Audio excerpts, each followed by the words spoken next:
Hello everyone, today we have 2015 Ford Fusion. The low beam is not working. So after we check the fuse, all the fuse are good, and relay was good too. And just to make sure the switch is good, that's the three reasons why your low beam is not working. So after you check the switch, because it could be the bad switch. And if you have a problem with the high beam, you can go ahead and trigger the high beam. Once you see this blue light up here in the cluster, in the dashboard, that means the switch is working.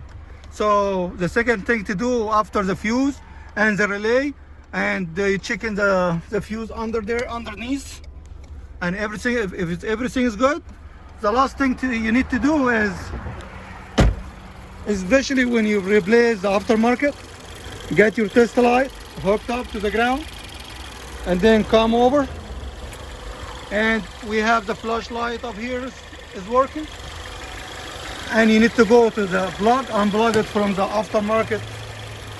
aftermarket headlight. Let's plug it very quick and show you what it did, so it can save your time. When you plug it in, it's dead. It's nothing. Not even flashing or anything, and the fuse is good and the relay is good.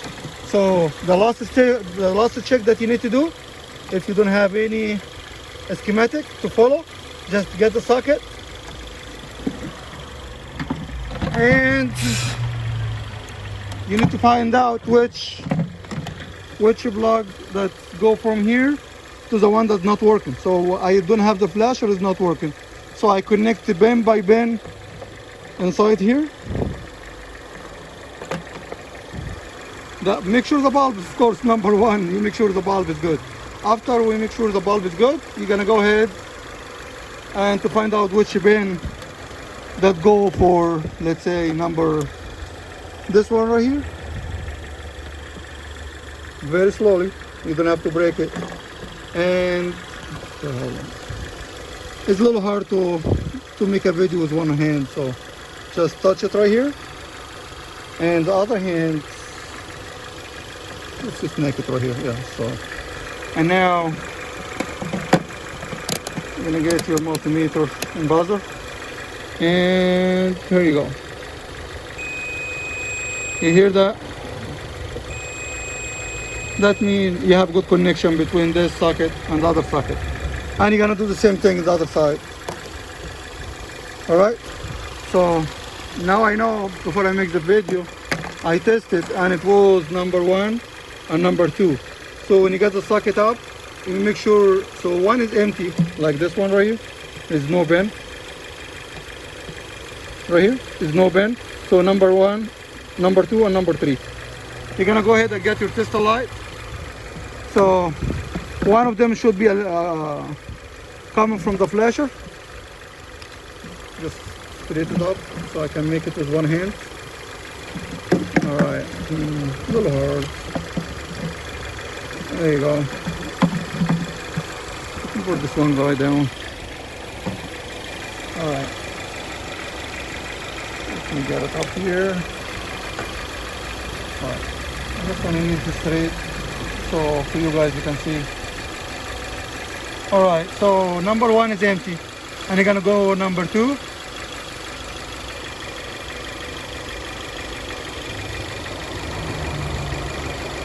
You see that?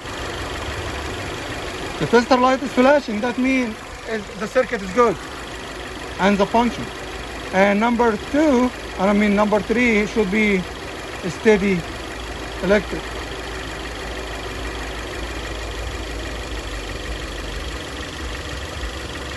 It's a little hard with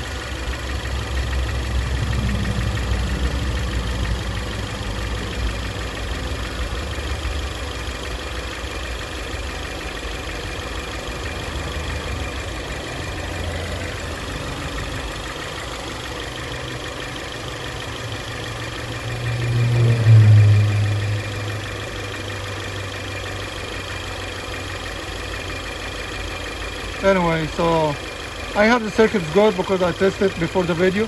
So make sure when you test it, you don't have to stick your tester lead all the way in. So because what you did is you open up this connector, and once this connector gets opened up, once you plug it back here, it's going to be very loose, and you're not going to have a good connection. Like the OBD, some people, they do a big mistake when they try to check the OBD. They stick like multimeters or big tester light, and once this pins get open, it's gonna be loose when you plug it in. So number two, if you have like a special tool that next video I'm gonna show you how to use it, that you take these pins individually out, and with the plier you can close it a little bit until you got it connected to the pins right here. And for the quick fix, if you want to do it yourself, just get a connection from the wire itself, from the bulb, outside to the corresponding wire of the outside, right here. So you can connect from here to the bulb that's not working, or just to get these pins out one by one, very slow, and it's easy to take it out, close it a little bit with a plier, take it back in, unplug it. So I hope this video will help. So to wrap up this video, make sure number one, the light is good. Number two, the fuse and relay. So, and number three is gonna be the switch itself. And after everything is good, make sure to do the test that I show you. And that's it. Okay guys, so now we have the low beam, we have the flasher, but we're missing the side light. Side light doesn't come up like this one. Like this one right here. It's built in inside the headlight. So, but at least we got the low beam, we got the flashlight, and what I did is, just very quick, you're gonna get the yellow light, the yellow wire, connect it up here, and bypass the connector if you don't want to fix it. So just for the test, after when I finish the video, I will go ahead and take this pins out. I'm gonna take my bypass out. But if you want to run like this, it's fine.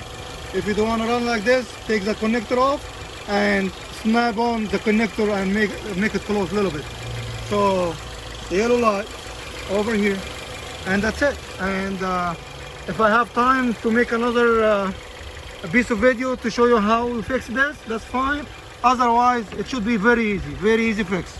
Okay, so see you in the next video, and stay tuned. If you would like to subscribe, and if you feel like this video will be helpful, try to subscribe for more good videos. If you want to learn how to program keys, program smart keys, immobilizers, car troubleshooting, general electronics